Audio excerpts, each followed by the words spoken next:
Hello, everyone, and welcome in. My name is Bryce Koon. This is the Crowded Booth here on a Monday night. Tonight, we talk about college football playoff. Is it better?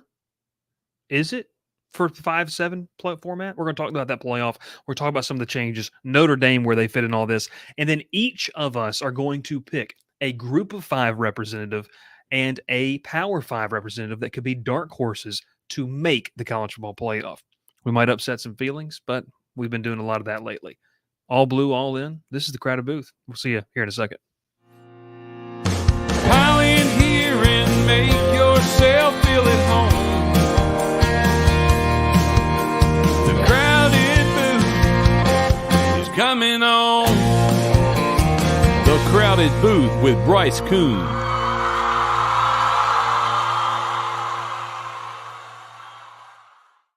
Well, we Bryce hit him with the all blue, all in. We're also all wearing blue tonight. This is green. This is a mint green, and they're not an official sponsor, but you got to try out that mint chocolate chip Yasso bar. I was gonna say that's Yasso mint. This is a Yasso mint. I will tell you this: working on another deal here. 32 degrees. It's some of the best gear you're going to find out there on the market. I'll get you guys on this. It's great, very comfortable, and affordable. All right, we're talking college football playoff here tonight, ladies and gentlemen, and I'm going to do a lot of talking with my hands. I don't think Georgia State's going to be in the conversation, so folks around the Georgia Tech fan base can tune in and not get their feelings hurt tonight. We'll see. Joey Aguilar, is he better than Haynes King? We're going to talk about that. If you don't know what I'm talking about, then you have no clue who I'm picking for that Group of 5 representative. That being said, the man, the myth, the legend, Mr. Negativity himself over there, Will Mannis, when I shot the text off and said it's going to 5-7, he said, I hate it. I want the BCS. So we'll throw it to you before we kind of get into our predictions here and everything. We're sitting here in February, almost about the month of March. Spring football is about to kick off across the country. And we go to a 5-7 model, which I will say makes sense in terms of the Pac-12 essentially dissolving. It is going to allow for kind of that extra at-large bid. I guess technically, not really. We can talk about it. Your thoughts on the playoff and how excited are you to see, or maybe not excited to see, a 12-team playoff here in 2024? I think the only thing that's exciting is going to be playoff games on campus for the first round, but not if you are a top 4 seed, which I think is very interesting. I think that kind of lessens kind of the desire to be top 4 and almost like a consolation, but it's going to be really beneficial for the SEC runner-up. I think it's going to be really cool to get to host a playoff game, one of the first playoff games at the FBS level. That's going to be really cool. Yeah. Really big feather in the cap for whoever misses out, whoever can't win that SEC championship game and gets to host. But the 5+7, you said it makes a ton of sense. But it is so strange, and they've already hinted that it's not going to be around for that long because they're already talking about going to a 14-team playoff. We know it's not going to be around very long because we really are in my opinion, I think we're already there in the Power 2 era with the SEC and the Big Ten dictating college football. And Greg Sankey's already threatened, we'll just not put a team in if you're not going to be fair, if you're not going to value our teams, the strength of the schedule of our teams. Because the SEC and the Big Ten will undoubtedly have the toughest schedules. It is what it is. I mean, you see playoffs in other sports. It's who's hot at the right time. We're going to see it in college football now. That's why I say bring back the BCS, because almost every single year of the BCS, you had the 2 best teams in the national title game. It was almost really a foolproof system. It very rarely were teams left out. Yeah. And that showed you how much I think that it was right, that even my team is the one that got left out. And I'm still saying that Yeah. we should go back to that if we want to determine the best team in the country.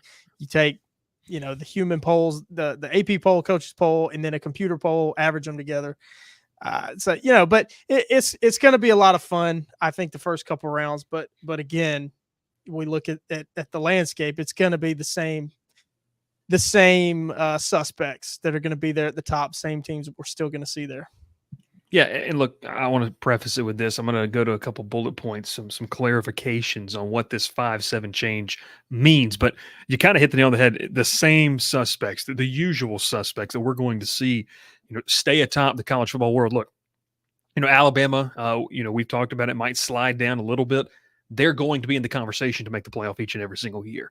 There are a lot of teams where now you kind of up the ante and say, if you don't make that 12-team playoff every single year, now your head coach is, starting to get on the hot seat. I'll tell you right now, that's definitely the situation down here at Baton Rouge. LSU's expectation is we should be competing for a 12-team playoff every single year. It does devalue conference titles in the sense, in my opinion, of, you get that top 4 seed. Like if you win the SEC, especially this new SEC, it's going to be really hard for you not to be the number 1 or at least the number 2 seed, depending on what other teams do outside of the conference. So that's going to be something interesting to watch. Like we were having a conversation actually earlier today about this. If you look at LSU's schedule, they play 2 Big Ten teams this year.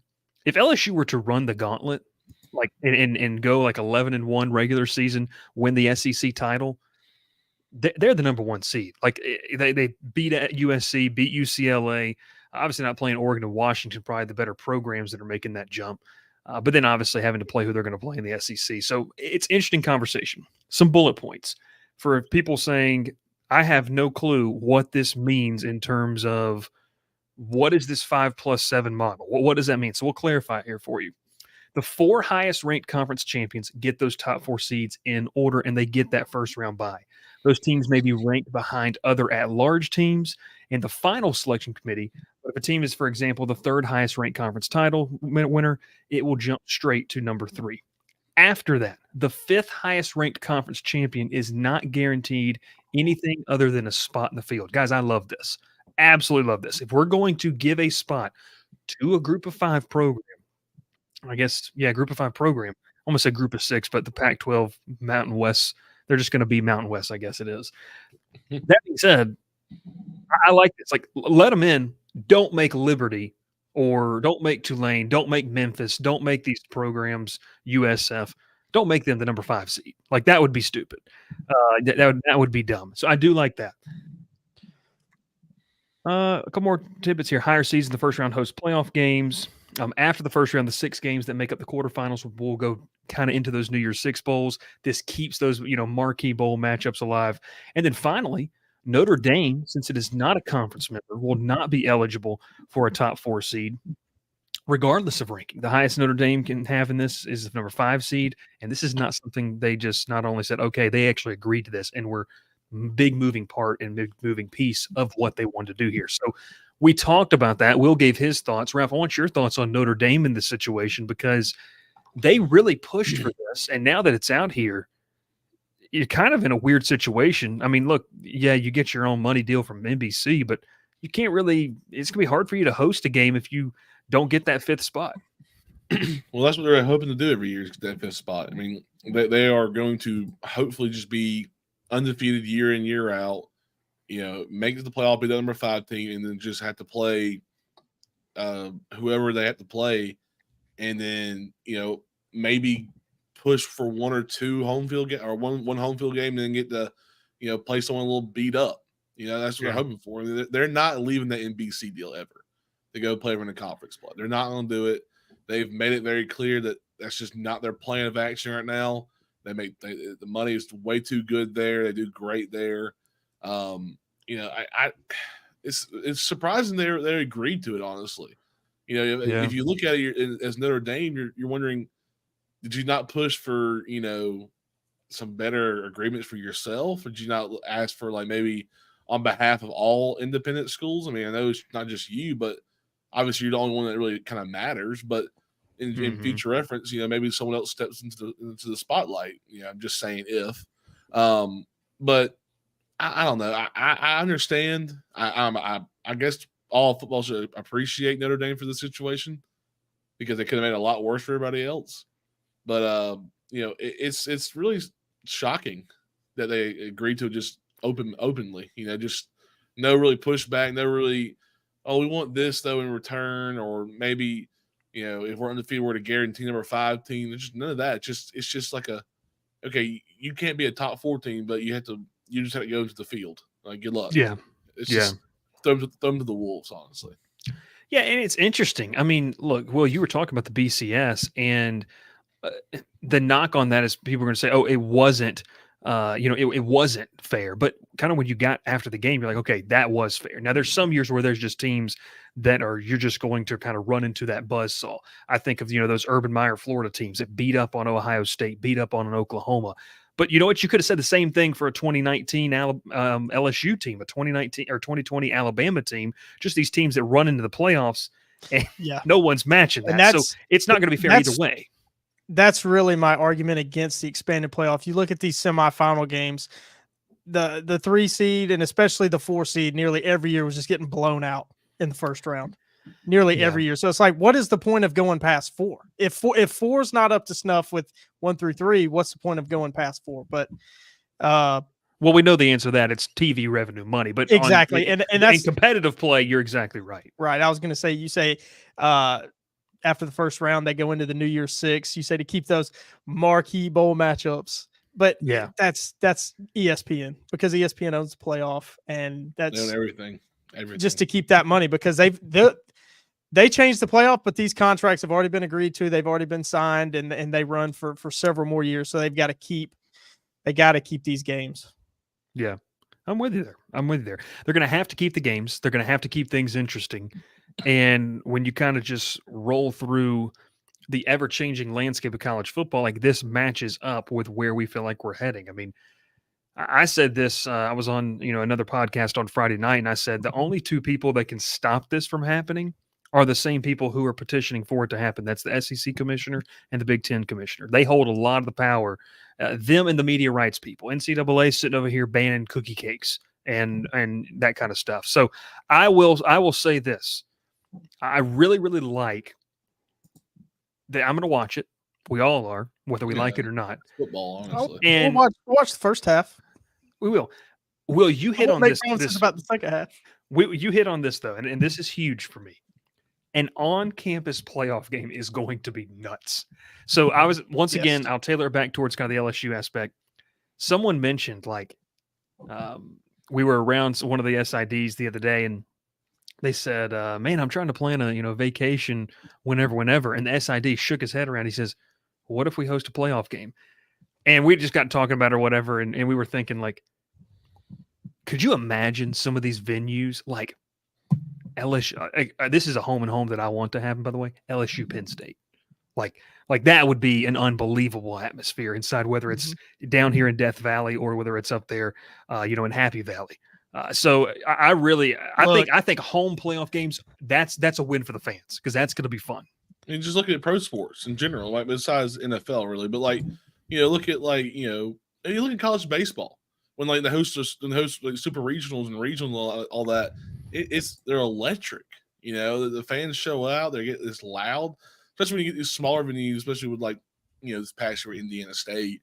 Obviously, their fans. People were very shocked that their fans actually showed up. Now they didn't get to host a super regional because they said the stadium, the requirements didn't meet. But is that going to come into play though for maybe a smaller school? If somehow that happened. But I'm saying that's if we go to more teams later on, I guess. Well, and to that point, I mean, Ralph, you're talking about. Let's just take it for example. It'd have to be an ACC or Big 12 school. Like, I would give credit Kansas, and that was going to be one of mine. Wake Forest is it close to the smallest ACC stadium? Bro, if Wake Forest somehow wins the ACC, it's just my first thought. You're talking about makes the title game, because they won't host if they win the title. Now, I want to agree. Ralph throw up Maxwell's original comment there. Bobby Dott. That would be awesome. Now, look, I know that you guys give Tech a lot of credit, but downtown Atlanta, that would be a lot of fun. That would be a lot of fun. I was gonna say, like, I'm already like, they're already like pushing me out. They got the shotgun in my back. Yeah. Jeez. Think about that Georgia Notre Dame game in Athens a couple Oh years my ago. God. That was a playoff atmosphere. Yeah. And that was Even a the fun to one watch. up there, like even That was further back. That was a ton of fun to watch on TV. Like, Yes. Yes. that environment, that's going to be every single one of these games. Yeah, it's going to be fun. Like we're going to like it, and I'll tell you, like 1 year in, when we're getting to watch a Georgia Notre Dame or an LSU Ohio State, like, in Michigan playing Alabama, like Michigan Texas, we get that this year during the regular season. By the way, it's going to be a lot of fun. Like I am really really excited. But Ralph, it does bring up an interesting point of what if you get like one of these fringe group of 5 Power 4 teams that has a smaller stadium, makes some kind of crazy run, upsets a lot of people, and you have a Wake Forest hosting, a playoff game. I mean, that'd be kind of crazy. Troy hosting college football playoff game, and Ralph does the coin toss. Yes, that's best comment of the night right there. That's going to be the best comment of the night is right here. Yeah. Georgia Tech makes playoff game. It's going to screw my parking situation at my park. You know what? Just take advantage. North Ave right here. Just take advantage and just start auctioning that off. And that's what you need to do. Just stand on the sign. Stand on the $100. Stand on the sign. There you go. Mhm. Where's the harder they have? Hey, I know some diehards that are willing to pay out of the butt for that. So, they no longer reside in our Discord, but that's okay. Join the Discord if you haven't already. So CFB in college football playoffs adopting this 5-7 model. We kind of talked about what we liked about it. Obviously, the hosting of games is going to be nuts, and it's going to give people. And I thought about this, guys. When people complain about cupcake games, this is going to give you those marquee matchups, like you mentioned, Will. Like this is going to give you some of those dream scenario that you're only going to be able to see in the playoffs. And Ralph alluded to it. Think of Kansas City, in obviously in the NFL. Think of Buffalo. Like you're going to have some atmospheres like that, and some, I think, create new rivalries. Look, I'm a traditionalist. I love the regionality of college football. I understand it makes it fun. But could you imagine, like, if and I keep doing it down here, but could you imagine, like, LSU, Ohio State playing 2 out of the next 3 years in the playoffs, like, starting to build a rivalry that really isn't there? What is that? The rivalry to claim Joe Burrow, I guess? I don't know. But, like, you get some of these that maybe would be a ton of fun, like, that you don't get as an opportunity. I don't think Ohio State has the right. They don't. To choose they had Joe Burrow. I don't think they have the right to ever say that. And I want to get to this right here real quick. Josh Pittman says the GSU comment from Will definitely started his villain arc on this channel. Well played, Will. Well played. Hey, it's for the views. Dr. Bob. Somebody's got to be the. No, just get out of here with that. No. Now, Dr. Bob, I will say this. I know it hurts Ralph. He needs to take a step away. But Tulane hosting a playoff game. Ralph's going to have to take another step away later. Yeah, he's going to have to. He's okay. But Tulane hosting that playoff game, it would lead to the wildest party. I don't know if it's going to be the wildest party, but I do, guys, I do think that it would be wild. All right, this was the good one. Penn State, Alabama, like uniform classics. I had a home and home, about a decade ago. They did. Which was like the first time that they played in about 20 or 25 years. They did. You're right. You're absolutely right. But real quick, I'll throw it to you guys. Any other downfalls of this? Like anything that you're going to miss? Are you going to miss the 4-team format? I don't know if I am. I mean, personally. We're going to have the same argument this year with whoever misses out in the playoff. It's the same thing every year. It's who's going to miss out. We have 4, now we have 12. So, it's going to have this. Yeah, you think until we have 64 teams in the playoff, it ain't going to work, Yeah. You think back just to last year. I remember on Selection Sunday, they said, well, let's see what it would look like if it was a 12-team playoff. And they had Oklahoma sitting there at 12. They would have been left out for Liberty. And so, instead of arguing over 4, we're arguing over 12 now. So nothing changes except the number. And then we're arguing about worse teams, which is why that's really the only reason I'm against it. It's going to be fun. Like you said, we're going to watch it no matter what, but it's just like, why are we wasting the time to argue about teams that are not going to win the national championship? That's going to be, and you just brought that up, like that's going to be the biggest thing because. Oh, Dr. Bob. What did Dr. Bob say? The Big Ten can play at Oh, Gettysburg for the oh. national championship, considering that is what the map looks like again. That might have been the most out-of-pocket comment Dr. Pops ever made on the show. Jonesy comes back. If GT hosts a CFP game, I'm going to shriek with Crowder Booth tattooed on my back and y'all's faces tatted. Jeez, good grief. And that comment was free. For those of you that don't think that one was for free. I agreed. Wanted to get to this, though. And so Bodley brings this up. We're going to take a quick break after we get done talking about this, and then we're going to get into our predictions and what we think could happen here. But, and not even what we think we have, just dark horse candidates. Bodley also probably brings up the 13th seed has less of a gripe than a 5 seed who is left out. I would disagree. Well, Because if you have, because you got to think about it. There's 11 teams that are Power 5 guaranteed to get in there, and then there's one group of 5 spots. So there's only 11 spots available. well, not technically. Those at-large bids can go to a group of 4 team or group of 5 team. It would just have to be a team that just maybe like a team like, let's just say USF schedules like their whole out of conference is Power 5 really good teams. Like a Cincinnati a few years ago when they made it to the top 5, top 10, and then they were just sitting there in the top 10 in general.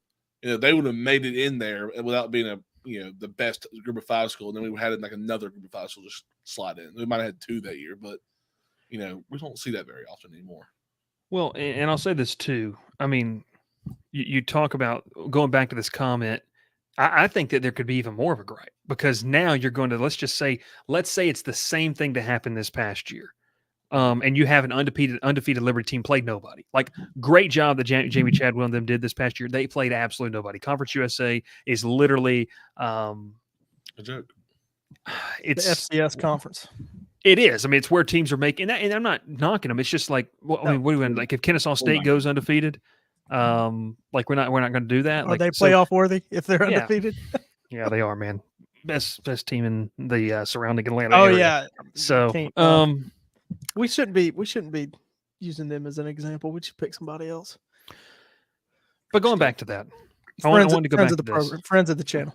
Friends of the program. SMU.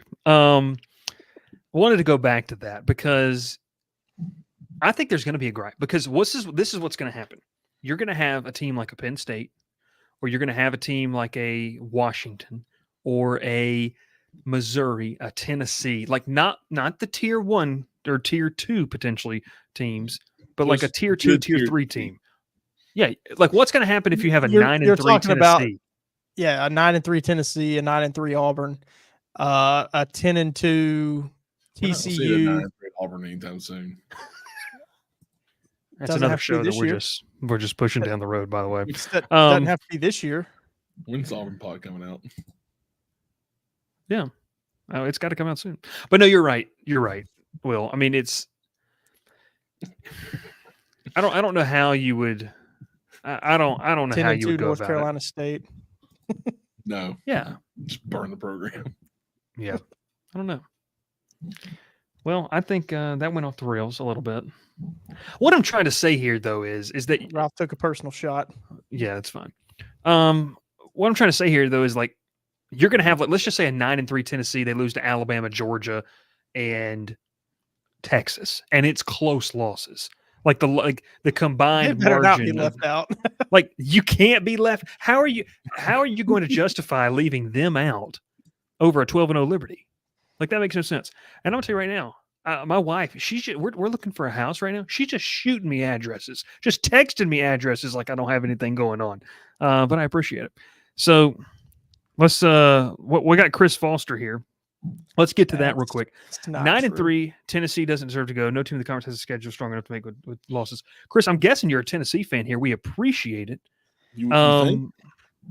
I'm guessing, go Big Orange, Vol Nation, the Vol Navy. I'm gonna tell you one thing. If I'm in the Vol Navy, I'm rioting. If I go 9-3, hypothetically, and I don't make it with close losses to and this is not based off this season. It's just hypothetical. If I'm losing to Texas, Georgia, Alabama by combined 10 points. If you've got a 9-3 SEC team or a 9-3 Big Ten team, you have an argument to make the playoff. Yeah. At 9-3, an argument. Not saying that you deserve or to be in. You deserve to have an argument to get that 12th spot. who's the good win to make it? All right, so here's the This Chris is a hypothetical. Well, I got hypothetical. you. We're not going off the 2024 schedule. Let's say they just beat everybody on their schedule. Like, let's say they beat Oklahoma, they beat an LSU. Like, we don't know what this scheduling format's going to look, much less next season for the next 3 or 4 years. So you're right. Like, That's why this is hypothetical. This is why it's hypothetical. If you go back to the old schedule model with the divisions, you're right. Nobody will have a win good enough. Like Tennessee being in the East, they're not going to have a win good enough to get them into that 12th spot. But now that you can play anybody, it depends on the year and it depends on who it is. But the SEC and the Big Ten are strong enough conferences that if you're 9-3, you have an argument to make the playoff. Yeah. But Chris, I do understand. We have to stop propping up losses. Well, Chris, I'm with you. I think all of us are with you here. College football has now made it to where we're going to give participation trophies. That's why we've got a 12-team playoff, because people are propping up losses. So, Chris, friend of the program. You're a friend of the program now. That's exactly what you are. Ken goes here. I get your 12-0 Liberty argument, but explain to me how Notre Dame isn't forever a perennial playoff team in this format. Well, they wouldn't have been this past year, would they? Because they've been out this past year. They were 14th. They can be an at-large team, but this is the thing: they can't win a conference title. So that one of those spots because they're not in a conference. Like Liberty's going to get in over them, and I'm just saying we're thinking like CUSA champion, AAC champion, Memphis, USF. Right. They're going to get in over them default by winning that. So then the argument becomes, okay, so is a 10-2 Notre Dame better than a 9-3 Ole Miss? 10-2 Notre Dame better than a 9-3 Penn State? Better than a 9-3 Washington? That's where the argument's going to come in. So that's the protective layer that they put in, because like you said earlier in the show there, Ken, it almost looks like for a second there they were just going to be able to get in no matter what. But I think that's kind of where we sit.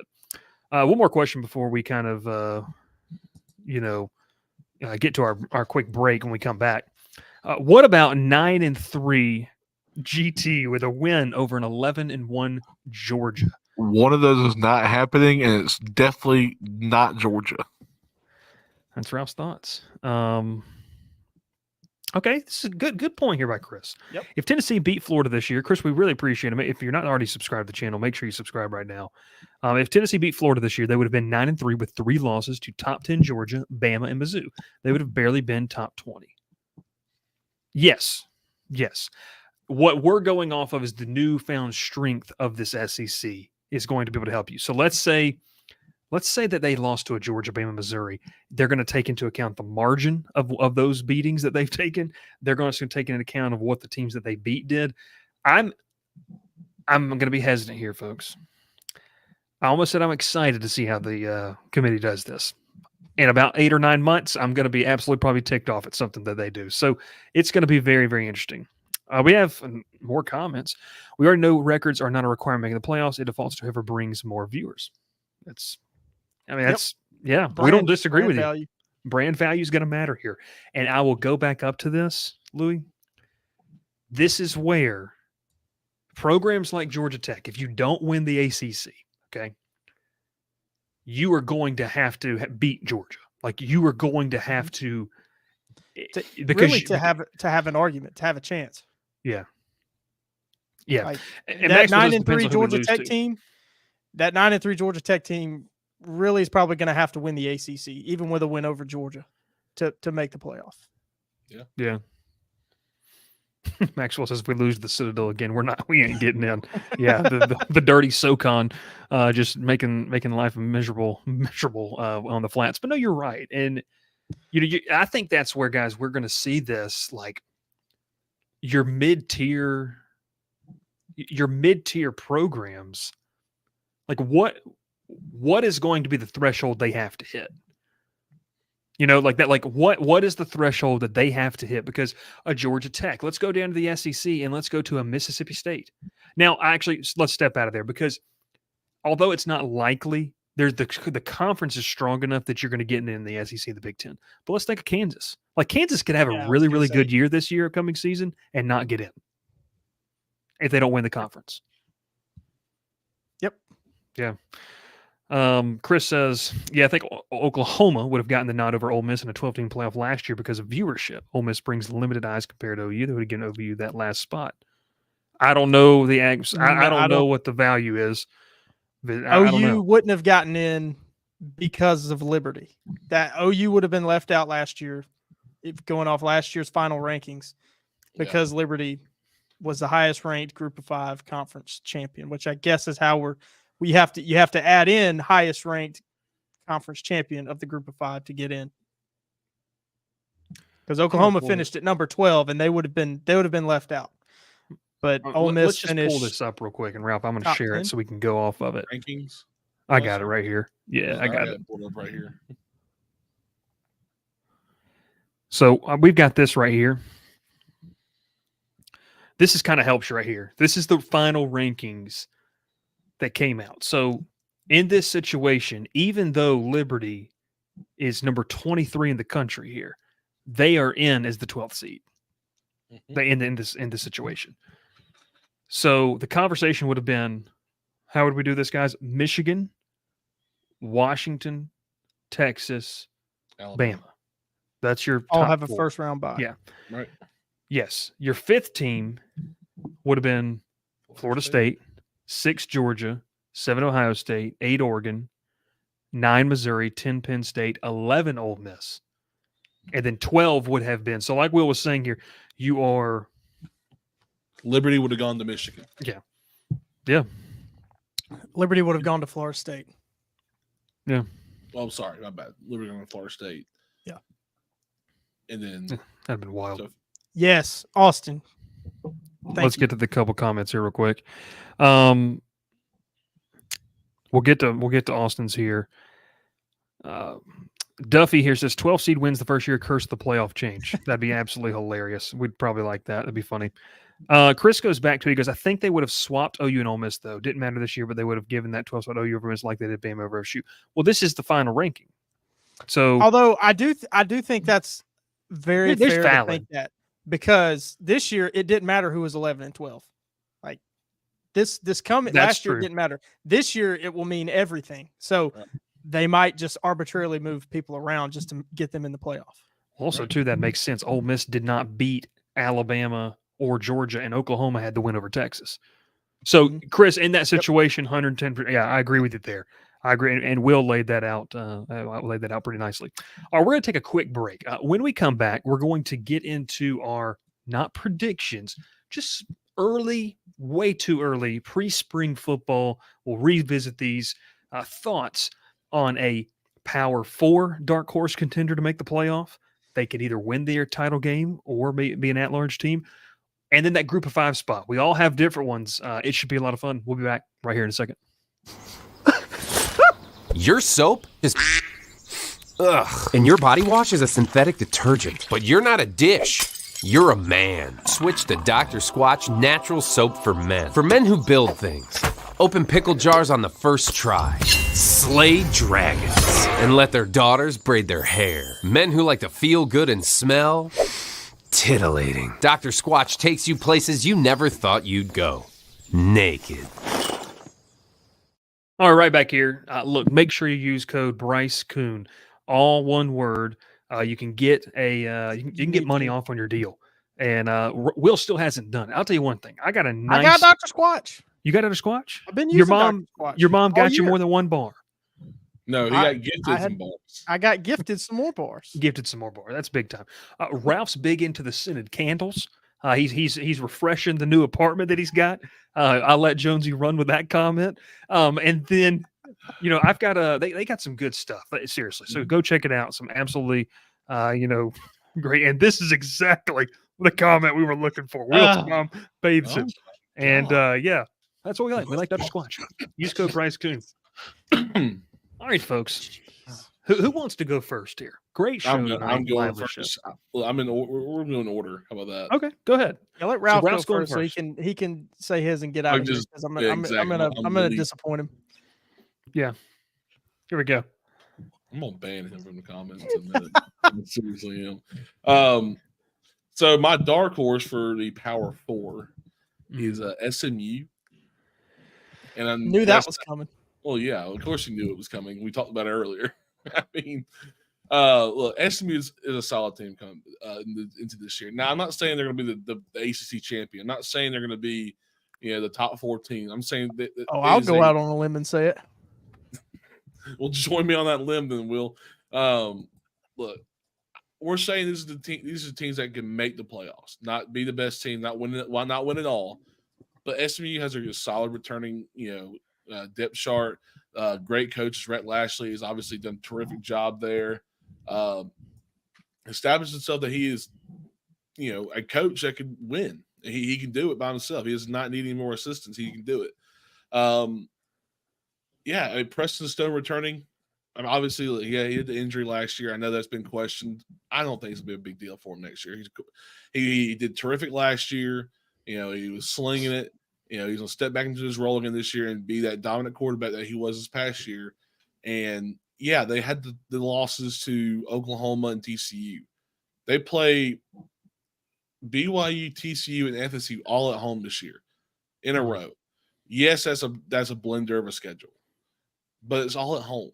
You're not traveling. You get 3 weeks at home. You have your bye week in between one of those. It's gonna be okay for SMU. I think they're people always say it's their first year in the ACC. Can they adapt? Adapt to what? There's no adapting. It's football. They play teams year in, year out. It's not going to change anything until you tell me something they have to adapt to. Don't at me, So moving to my group of 5. People have been atting you a lot lately there, Ralph. I know. I'm sorry, buddy. Group of 5, I'm going with Liberty. And the sheer fact that with Bryce, even when I told him earlier I was going to go with it, the college football committee already showed us that being undefeated in group of 5, no matter what you play, it doesn't matter, apparently. You could be undefeated, play the crappiest schedule, the lowest ranked schedule, and just make the playoff.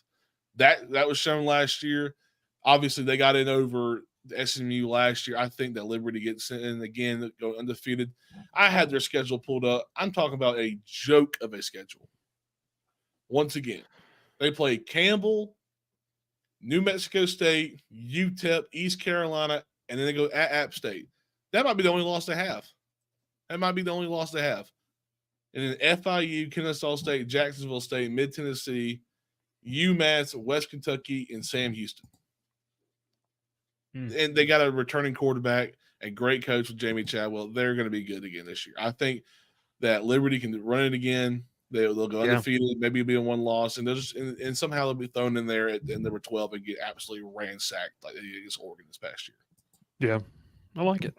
All right, I'm going to roll. While I do that, Will, you go ahead and get your information over to Ralph there for these.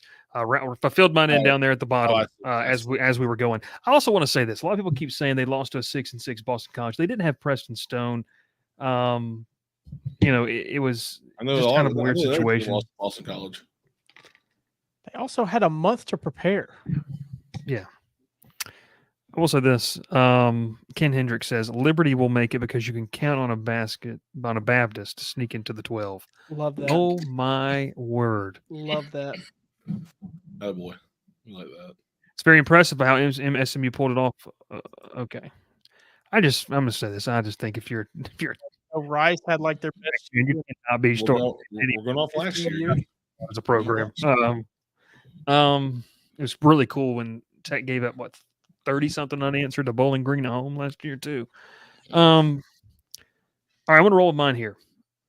This was hard for me because, and we could talk about afterwards, some other honorable mentions, but I wanted Utah. That's where I wanted to go, but they were deemed as a Big 12 favorite when you look at those. So didn't want to roll with that. That didn't want to go there. I do think Utah could win the Big 12 and make the playoff, by the way. I do think they could. Cam Rising coming back, great defense. They always have. That's going to be a fun one. All right. I'm going to roll. I'm going Penn State. Now, you might say, how is Penn State a dark horse contender? Well, they're not going to be favored to win the Big Ten. And the Big Ten just got a lot harder. But year in, year out, this is a program that constantly sits between that 8 to kind of 10-win threshold. This is the 12-team playoff is made for a program like Penn State. Absolutely made for a program like Penn State. I'm excited to see what they can do. This is going to probably buy James Franklin some more time. I love the young quarterback that they have in Drew Aller out there as well. He's going to be able to develop. They made some changes to that staff. Is it going to be enough? I believe a new OC out there in Happy Valley. I think that they could make a run. And look, they could be a 9, 10, 11 seed. Like, I think that's feasible for them. They could sit between the 9, 10, 11 seed there in the Big Ten. Going to be very interesting. So I'm going Penn State there. And then my group of 5 team. Ralph said no Sun Belt. I said, no, I didn't say no Sun Belt. I said there might not be a Sun Belt school in this situation. And you said you agreed with me at first. And then I did some research. Don't act like I didn't say we're not allowed to pick Sun Belt schools. I never said that. We weren't allowed to pick Will's school. So that's or you weren't, at least. Well, Will did it on purpose. He did, but it's also true. Actually true. Will's going to have some good information on that. Yeah, I'm going App State, and here's why. Joey Aguilar is one of the more underrated quarterbacks in the country. 33 touchdowns, 10 interceptions. Yes, folks, when I talk about quarterbacks, I do include the interception numbers as a part of the category to qualify that. 3,700 passing yards, a 63.7 completion percentage. This is a guy that got better as the season went on. They're going to bring back Sean Clark as the head coach. They really turned it on late in the season. Obviously, yes, Ralph, they lost that, that conference title game to a really, really good Troy team. That James Madison game, that was an unreal football game. He played out of his mind, though. He really did. So. He did. I mean, look, you look outside of the Troy game. This is a guy who had a plus 73 QBR over the last 4 games of the year. They're a good team, and this is why for me. James Madison has added, some quality players, but they lost their head coach. Everything. Okay. Is this your segment or is this my segment? You talk over me all the time. It's okay. Get over it. He's the Sun Belt expert. He is. I apologize. They finished the season with 9 wins. They looked really good. And here's the kicker for me, because you have to take into account the schedule. How does the schedule shake out when you look at this? You have Clemson. You're going to play them. I'm not saying you're going to win it. There's an opportunity. There's your opportunity for a marquee win. You're also going to play Liberty. That might be more important than the Clemson game when it comes into terms of being able to make it in. Because if you could go and beat James Madison, let's say you lose to Clemson respectably in some type of way, not an absolute, you don't lose. Give me 1 second. Let me look up a score real quick. You don't lose 42-21, like someone did on November 11th last year. So you don't do that. The game against Liberty is the biggest one, because if you beat Liberty, now when the committee comes in and says, okay, Mountain West, you're out, Conference USA, you're out, or I'm sorry, American Conference, you're out. We got Liberty and we have App State. Both teams are 1-loss programs. App State gets in because they've got the head-to-head win. That's one of the most important games we're going to see all year. Ralph mentioned it when Liberty had this. That's going to be one of the most important group of 5 games all season long if those 2 teams trend in that direction. So I really like it. I don't know. I like App State as a dark horse contender. Things have got to break right for them. But you guys know this. When you're one of these teams that wants to make a run, you got to have you have to have great quarterback play. And if you can find a guy that starts playing really, really well in the season, it's going to be a ton of fun. I'm excited. I'm excited to watch that. So, and also too, the tech jokes, it's called, so we got a letterhead the other day, and I was really going to write a press release on this. It's called jokes and sarcasm. And so like when people want to be joking or stir the pot with us, it's like we're not allowed to stir the pot back with that.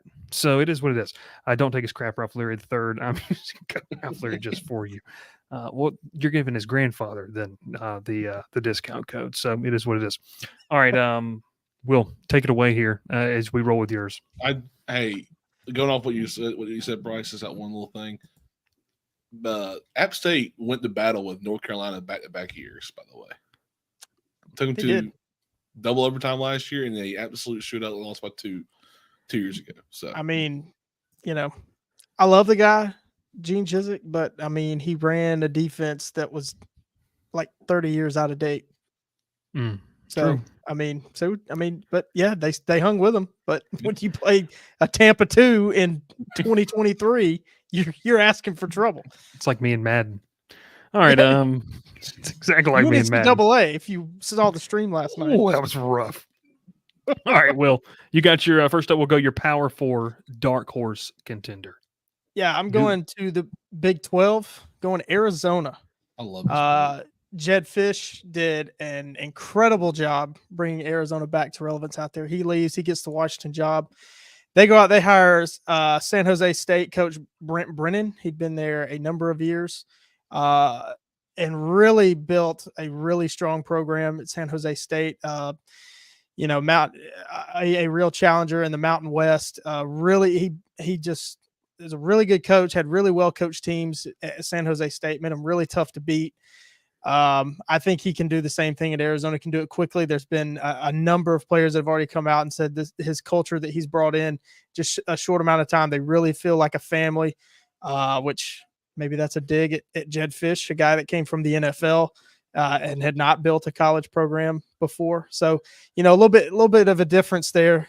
Maybe they can keep some guys, and they've done a really nice job of it. They have 15 starters returning, including quarterback Noah Fafita, who stepped in last year for injuries to Jaden Delora, and Fafita was excellent. Was really a big reason why they had such a good year, finishing up winning the Alamo Bowl. Obviously they returned 15 starters, and they haven't lost a ton of depth either. They've done really well in the portal. Big names. Northwestern transfer offensive lineman Alexander Deuced. They returned 4 starters on that offensive line, so only needed one guy, getting another Power 5 guy to come in and play. So they really shouldn't miss a beat. In the secondary, they got some really good pieces. Former Indiana corner Jordan Shaw, former Tennessee safety Jack Luttrell. They're going to contribute. They're really big pieces coming out of the portal to back up their starters. Gunnar Maldonado, Traden Stukes, and Dalton Johnson. They all return. So leaders in the secondary, I saw it firsthand with Auburn last year. Auburn had a lot of experience in the secondary to really lead the defense and really just make them tough to beat. And that's going to be huge as they move to the Big 12, the pass-happy conference that is the Big 12. And I think it'll kind of get back to that in the last few years. They've really ran the ball well in that conference. Oklahoma State had the NCAA's leading rusher in Ollie Gordon last year. Kansas State always has a good run game, but you look at the rest of the conference, they're going to air it out. Arizona having their strength in the secondary is going to make them really tough. All they got to do is win the conference, just run the table. Their schedule, it really is a bit difficult, especially early on. They travel to Kansas State and to Utah in September. They have to go to BYU, go cross country to UCF for a conference game, and go to TCU. Obviously, no divisions in the Big 12 either. At home, they have Texas Tech, Colorado, West Virginia, Houston, and Arizona. So it is a tough schedule. But I tell you what, if they can get through it, they'll be in the playoff. They may not even have to win the Big 12 if they can even finish third in the Big 12. They've got a shot to do it. I think they're a really good team, a lot of talent. And I think they did a really nice job replacing Jed Fish. Going to get Brent Brennan. All right. Now we're going with a group of 5. Ralph, I'm going Tulane.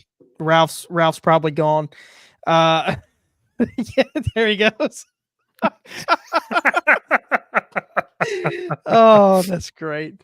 That's great. So Tulane. They made the best hire of the coaching season. Going to get John Summerall, poaching him from Troy. I hate to do it to Ralph, but man, John Summerall is really, he is the type of guy that had he stayed at Troy, we would be talking about Troy as a playoff contender. He's that good of a head coach. The teams he built, he's a defensive guy, obviously. So, he's going to have an elite defense quickly. There's so much more talent at Tulane that he did not have at Troy. And he's bringing 4 guys from his defense at Troy. It's going to help them a lot. It's kind of a cliche, guys that already know the system, they're going to come in and really help bring the rest of the roster along. But that is really important, especially for a first-year head coach. Know the culture, knows what he expects, knows how he wants it to play. I think that's a really big deal. I'm really excited to see what Summerall can do with the talent that's at Tulane. You look at what they brought in the portal on offense. I think it is really remarkable. Yeah. Former Oregon quarterback Ty Thompson. He's going to compete with Kai Horton. Kai Horton got a ton of snaps last year when Michael Pratt was injured. Everybody knows how good he is. Led them to the Cotton Bowl win against USC. He's going to be drafted this spring. Kai Horton played a lot because he dealt with injuries, so he's experienced. And Ty Thompson, highly rated recruit. Unfortunately for him at Oregon, Bo Nix came in and kind of kept him from being the starter there. I think he could come down and win the starting job over Kai Horton. He's I think a ton of upside there. And you look at the receivers they brought in is incredible. Shaz Preston from Alabama and Mario Williams from USC. These two dudes, they're studs, no doubt about it. They're going to light up the American Conference, no matter who the quarterback is. I don't think it's really going to matter because these guys, they can go up and get the ball. They're probably the two best receivers in the American, and they haven't played a snap in the American yet. So you got to watch for Tulane. Tulane may not need they may not need that 12th seed to be in the playoff. They could be a top 10. Yeah. Ralph, you made I'm it. sorry. You made They're really good. They're really good. You made it. You made it. It's okay, buddy. And Chris Foster brings up a good hold on. point here.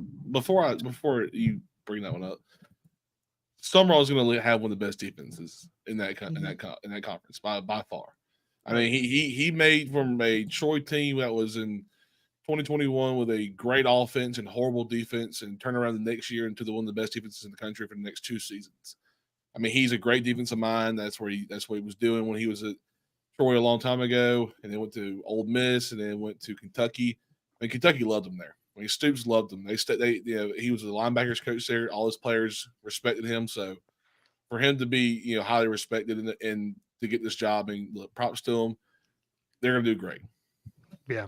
No, I mean, look, it really is going to be fun to watch. And this is a guy that, and Dr. Bob, you're in there too. We're going to have a future topic of like programs that could make the jump.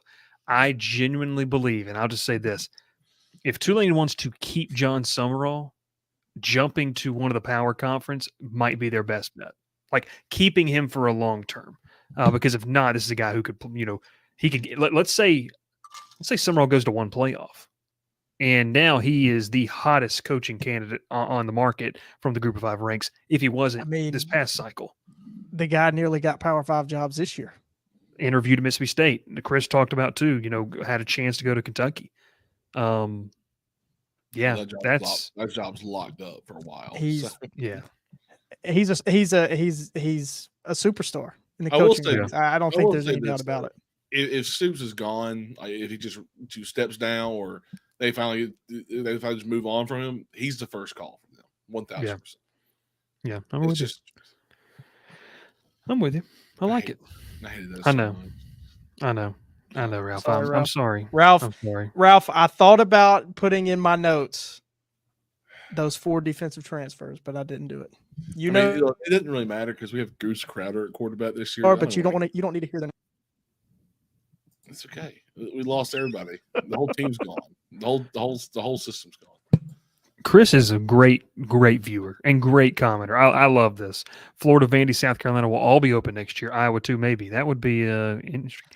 Could you imagine John Summerall in Gainesville? Oh, baby, that I'm wait a minute. Wait a minute. Go back to Sunbelt again. They don't want to pull from that again. Wait a minute, they don't want Chris. Sunbelt I wouldn't be so sure that Vandy will be open because I tell you what, there's a November game on their schedule that they've got circled. Go look at the people they brought in. Oh, geez. There's a game that they're going for. They pushed all their chips in to win that one game. Andy T says it's going to be interesting to see how the committee adapts the playoffs to all the recent potential conference changes. It'll be a very interesting combo in 5 years, hands down. All right, let's get out of here with 2 more topics. Real quick, honorable mentions. Give me one Group of 5, one Power 5 honorable mention. I'll go first because I was prepared for this. You guys really weren't. I'm going Power 5, going Kansas. I think they get Jalen Daniels back. They got a veteran offense coming back. Maybe they make a run in the Big 12. The Big 12 is not going to have Texas and Oklahoma. That's going to help them. It's not out of the question that Kansas could win the Big 12, find themselves in the playoff. My Group of 5 team that I'm going to roll with is, in fact, USF. That's kind of been a hot one around the country. Golish is a really, really good football coach. They brought in some serious talent out of the portal. They could win the American. And I would say, too, just off the bat, if it's not Liberty, the American Conference champion, it's probably got the best strength of schedule. Depending, I think the Sun Belt's going to be down in terms of the coaches that they lost, especially Summerall, Kane Womack, too, at South Alabama. But I'm going those two. Will, honorable mentions from both sides. I'm debating on should I do it. I'll take one that you mentioned and decide not to go with. I'll go NC State for Power 5, similar to Louisville last year. They've got a very navigable schedule in the ACC. Grace McCall, new quarterback there for them. I just think that they could just kind of sneak their way around, kind of like Louisville did, maybe make that ACC title game and possibly make the playoff as one of those back end seeds. For G5, man, Don't say it. Don't say it. I'm not. I'm just trying to think. Don't do it. No, don't do it. I'll do Oregon State. They got a ton of talent. They're going to play a bunch of Mountain West. No, do it. He's not here. You do it now. Say it. Just say it. He's not here. I'm gonna just say Oregon State. I mean, they're going to beat up on their schedule. They'll look good. Maybe they sneak in. They're going to play a lot of Mountain West teams. Maybe they got too much talent not to kind of be kicking around that. I know they lost a lot. They still got some talent though. Josh Brown, big news. Georgia's my dark horse. He also talked about NASCAR somewhere in the podcast too. All right, Ralph, rapid fire because we got one more to get to after this. So my group of 5, dude, no, I wouldn't take any of that kind of money. Toledo, coming off 11-3. Not Toledo. Toledo. I got the Rockets off one of the best seasons ever. Had a great year this past year. Look at them running the back. I mean, they don't play anyone in that conference either. I mean, they almost beat Illinois. The only team they lost to was Miami, Ohio. They played them twice, and then Illinois lost by 2 points. So I got Toledo running. Illinois doesn't even count. They are not even on the list. Look, I don't even know they had a football program. And then my Power 4, I'm going to Oklahoma State. I think Oklahoma State's really good. I like what they got over there. The Big 12 is like we talk about all night. It's not the same Big 12 it was last year. Oklahoma, Texas are gone. Someone steps up. I think Oklahoma State has a great chance to step up. All right, here we go. Rapid fire. Last topic of the night, dream playoff games. I already gave mine, LSU, Penn State. Put it up there, put it down here. That's what I want to see. I think that'd be two of the best environments in college football, and that'd be fun no matter what. Will, rapid fire, what you got?